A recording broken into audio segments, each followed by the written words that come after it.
Compared to our friends in the animal kingdom, us humans have things pretty easy. After all, our food comes conveniently packaged and is readily available within miles of our cozy homes. Plus, we rarely have to come to blows when securing ourselves a reliable mate. In fact, most of us will face less peril in our entire lives than one species of Galapagos iguana encountered in the first few minutes of theirs. The first episode of Planet Earth 2, which aired in the United Kingdom on November 6, 2016, highlighted the plight of the baby marine iguanas.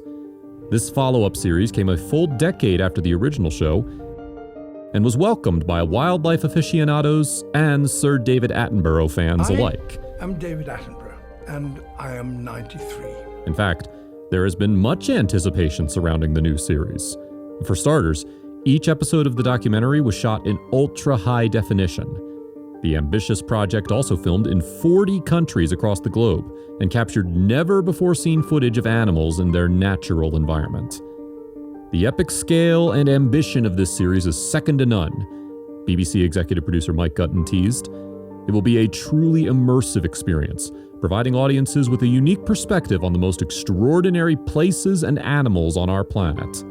Suffice to say, Planet Earth 2 looks set to surpass the success of its Emmy-winning forerunner. So with that said, it's perhaps unsurprising that 9.2 million eager viewers settled down to watch the first episode. Most people expected a visual feast and gripping insights into the scale and beauty of our world. However, it's probably fair to say that many weren't expecting the whole show to be stolen by a group of newborn iguanas. In fact, the shocking footage even led Attenborough to claim that he hadn't seen anything like it in his 60-year career. The scene in question took place on Fernandina Island, the third biggest island in the Galapagos Islands. In his commentary, 90-year-old Attenborough explained how wildlife find the active volcanic island hard to live on due to its lack of foliage. But, he added, the island is home to one of the strangest of reptiles, seagoing iguanas. Viewers learned that marine iguanas have been able to thrive on the island because they can feed on the abundance of plants on the seafloor. In fact, the animals can hold their breath for 30 minutes while they dive for food. Amazingly, there are 7,000 of the iguanas on Fernandina, and they are a fundamental part of the island's ecosystem.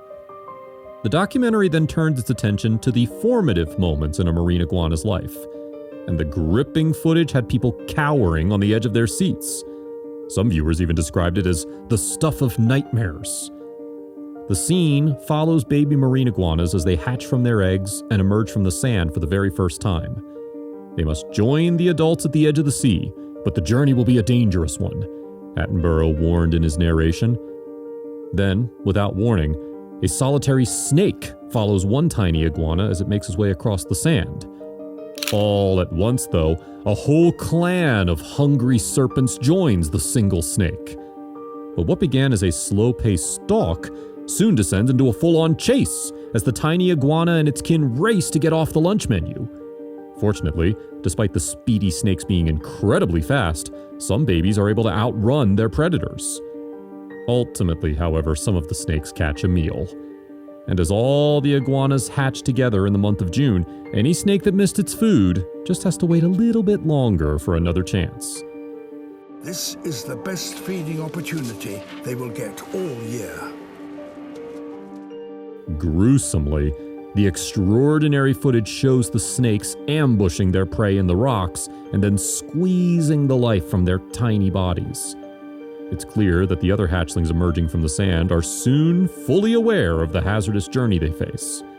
One iguana, for instance, makes a run for it as a group of snakes devours its kin. And thankfully, the little hatchling makes it to safety. In the heart-stopping footage, however, the next iguana is glued to the spot as snakes sniff around nearby. A snake's eyes aren't very good, but they can detect movement, Attenborough revealed.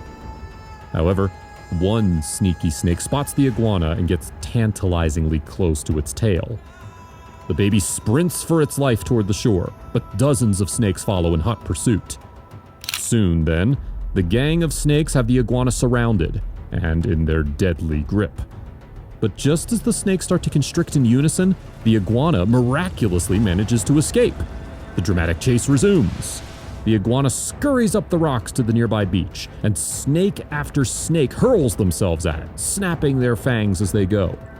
On more than one occasion, it appears that the lizard's luck is up. However, it leaps from surface to surface until it finally reaches the safety of the open beach. Attenborough described the feat as a near miraculous escape. And the presenter wasn't the only one that the scene impressed and horrified in equal measure. On Reddit, many hailed the scene as the greatest TV moment ever. Meanwhile, another viewer added, "The snakes coming out of the rocks was like something straight out of a horror movie." If you liked the video, please give it a thumbs up and consider sharing it with someone who may find it interesting.